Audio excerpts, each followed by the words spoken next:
addressing the elephant in the room, do you have an opinion on what could happen to the crypto and price of crypto should we enter World War III or, heaven forbid, a nuclear war? A lot of people are talking about this. A lot of people are concerned about it. We've been concerned about it since March of this year. People refer to kind of bingo cards. I did expect in November 2021 that Ukraine was going to be invaded. Not Taiwan, but there are weird things going on in the world. So first of all, what does war mean for risk assets? And the simple answer is war typically drives certain types of risk assets higher.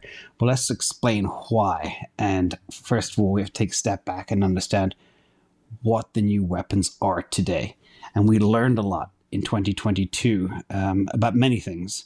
But first is money is the new weapon. We saw that clearly across all the world from a whole different angles, etc. We saw it with the Ukraine invasion. We saw it in places like Afghanistan. We see it now with the CBDC in China. Again, money is the weapon. Sanctions are the weapon, and that is kind of scary. Second issue, crypto is a substitute for the legacy finance system, especially during times of distress.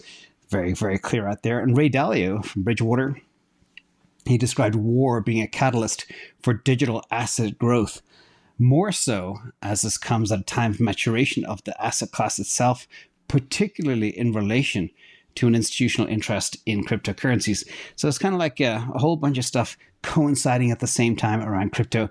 It's basically, considering the way the world is today, it's a good thing we have crypto to fall back on.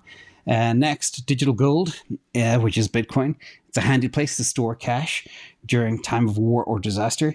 And of course, unlike paper currency or gold, which can be easily found, stolen, confiscated, all you need is your seed phrase. And you can take that anywhere you want.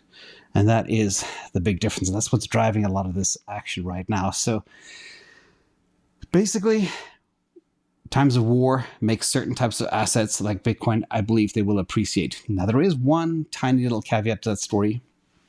I didn't put a slide together for it, but in the event that everything is destroyed on Earth, like there's no internet, etc., it'll be very difficult for Bitcoin to function and keep it secure. So that is kind of the downside, but that's also an extremely, extremely unlikely scenario, as is nuclear war.